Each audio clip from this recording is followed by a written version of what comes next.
Back at work, I was watching my YouTube earlier, and this thing come across the feed that said that the watchmaker analogy had been debunked. And the guy continues to really mischaracterize the watchmaker analogy. I don't want to say he was committing the fallacy of constructing a straw man to defeat, but he didn't set it up right. He didn't use the right argument.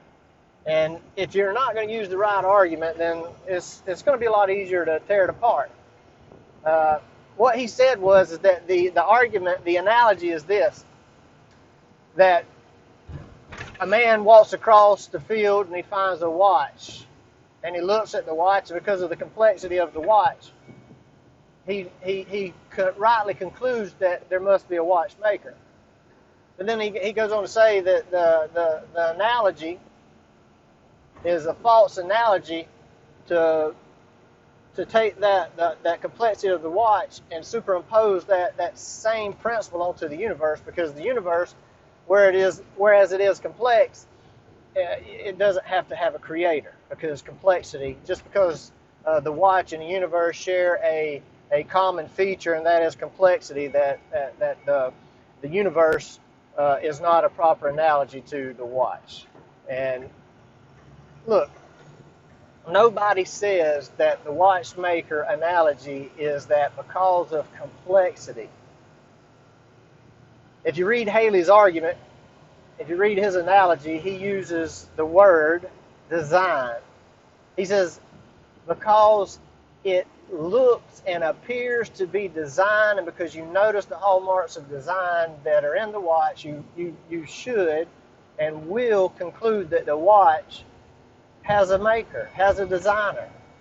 And he says, and the watch is nowhere near as complex as the universe. So if the design and complexity of the watch makes you think that there was a watchmaker, then the design and immensely more complex universe should make you believe that there is the designer of it. Now, the key to that is design. If you notice the hallmarks of design in something, he takes all of the things that will be the hallmarks of design, and he just squishes them down into this word complexity. I mean, look, we all understand that complexity can happen. There's a lot of things that are complex that you might not associate with a designer, but you will always associate design with a designer. And design is not just a one thing. There are multiple. There are multiple things that make up the hallmarks of design. Function, intention, information, a break from what is the normal or natural, and the universe is a break from what is normal and natural if the universe began to exist and it came to existence out of nothing. A state of natural existence was that there was no existence, and then the universe came into being. So that is a break from what is natural. And we look at the universe, and there's over 100 different parts to the teleological argument, the one that says that there is design in the universe. There's over 100 points to it. Now, part of the insinuation of this guy's argument was that if you were properly educated and understood things, that you wouldn't make the false analogy. All right, so here's the problem with that. There are scientists, top-notch scientists, who still believe in their God. Not because of their faith against their reason and science, but because of the science and the reason. They don't take and let's go to the dollar store. They don't take and say, I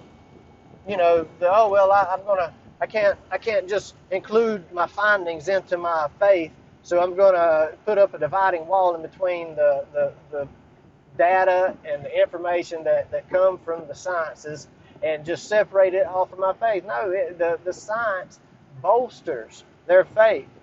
I think it was Einstein who said that science without God is lame, and faith without science is ignorant or something like that. I don't know, but he put the two together. So here's what I want to do. I want to tell you that there are plenty of philosophers, top-notch philosophers, plenty of top-notch scientists who see the design of the universe and rightly infer that there is a designer, a creator. So I'm going to read you something by Robert Jastrow. And he is the fellow who sits on Edwin Hubble's chair at the Mount Wilson Observatory. He's an astronomer. He is a founder of NASA's Goddard Institute of Space Studies. Obviously, his credentials as a scientist are not to be doubted. He is no slacker. He is a man with a brain and one that works well. Now, he is not a Christian. He is agnostic. Last I know, he is agnostic. He may have changed his mind. I don't know.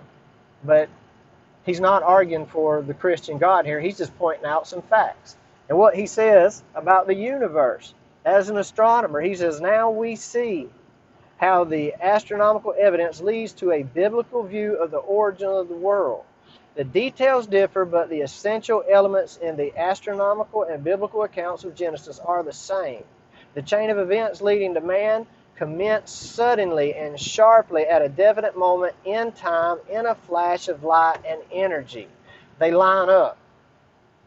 The hallmark of a good theory is one that can make predictions that have not been found yet, so that later on the predictions may be proven true. The Bible has said for thousands of years that the universe had a beginning, and science has proven it correct. All right?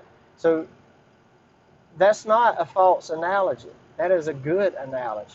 He goes on to say in an interview, he says, astronomers now find they have painted themselves into a corner because they have proven by their own methods that the world began abruptly in an act of creation to which you can trace the seeds of every star, every planet, every living thing in the cosmos and on the earth. And they have found that all this happened as a product of forces they cannot hope to discover.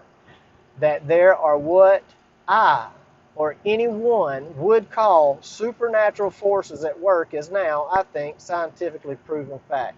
All right, so he obviously does not hold to the fact that the watchmaker analogy is a false analogy. He does not hold to the fact that it has been refuted or debunked. He holds to the fact that it holds up pretty well, and he's not a Christian. And he is a scientist, and there are many more like him. Now, one of the things he says that the existence of life can be traced back to the Big Bang. Somebody told me the other day in a discussion in the comments that that no one believes that life originated from the Big Bang. And yes, they do. That's exactly what it is. Because everything had to happen just as it did at the Big Bang, had to happen just right for everything to flow from then till now where life is going. Without it being just right, there would be no Big Bang, there would be no life. The Big Bang had to happen in a precisely right way.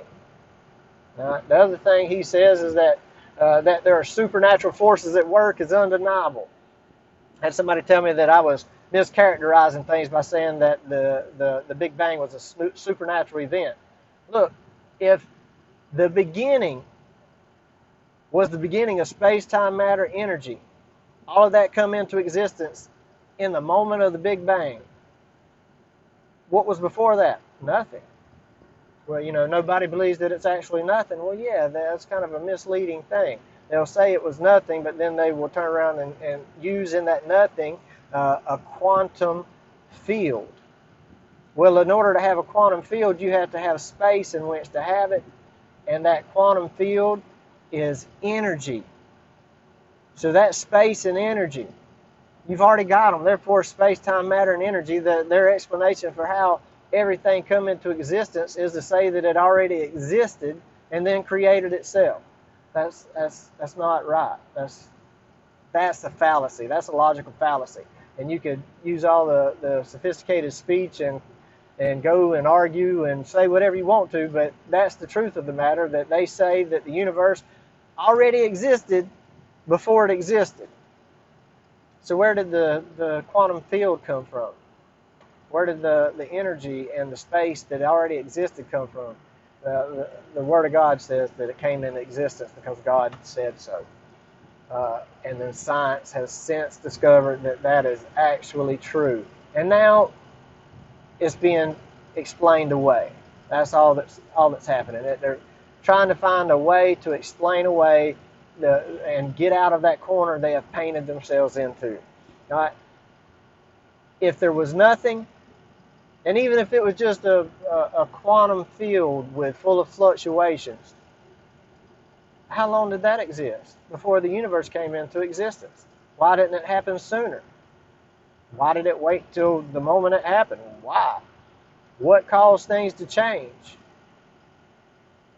If you say that it was just the fluctuations in it and the negative energy, the negative pressure, well, why didn't that happen sooner? If it would have been there for an eternity, there's no reason why, if it was infinitely in the past, that it didn't happen sooner.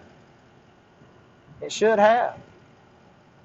So don't act like the watchmaker has been debunked. Don't act like people have to hang their brains up to believe in God and creation, because the exact opposite is true.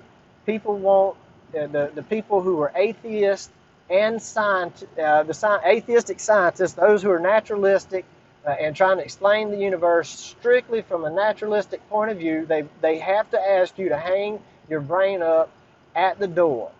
Hang it on the hat rack with your hat, because it's not going to be allowed in. You just have to accept what they tell you. And what they're going to tell you is that, sure, your intuition tells you that anything that appears designed must have a designer.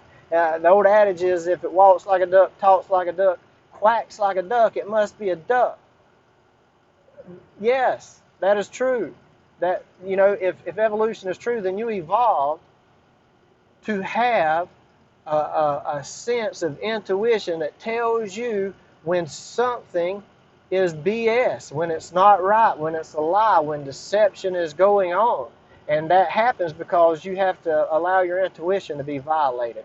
And you're being asked to do that, to not pay attention to your common sense. And your common sense tells you that if it has design, it was designed. If it had a beginning, it had a cause. If the cause is nothing, then you will never have everything. Because from nothing, nothing comes. You have to have a sufficient reason, a sufficient cause, one that has within itself the ability to produce all the effects that you see. That means, in order for there to be me telling you this, that requires intelligence, whether you want to admit it or not. In order for me to hold this phone in my hand that is a piece of technology that appears designed because it was designed, then it requires intelligence. Intelligence begets intelligence. Nothing begets nothing. From nothing, nothing comes. A novel comes from a mind. Design comes from a mind. That's the watchmaker analogy. God bless. Have a good day.